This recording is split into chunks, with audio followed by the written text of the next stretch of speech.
મારું નામ ભરવાડ ભરતભાઈ પેથાભાઈ, પાલનપુર ગામનો વતની છું. આસારામ આશ્રમની દક્ષિણ બાજુએ પૂર્વ પશ્ચિમ 1950થી નકશામાં રોડ છે.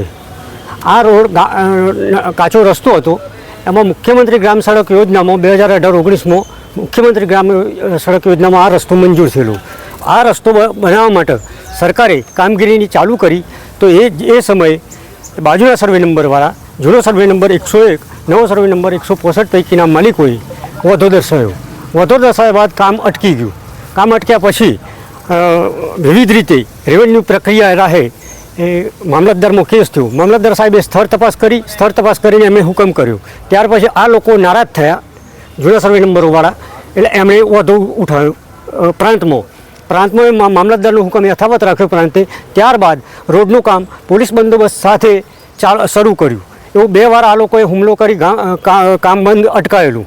તો સખત પોલીસ પહેરો લઈ અને રાતનો દિવસ ચાલુ રાખી અને કામ પૂરું કર્યું રોડનું.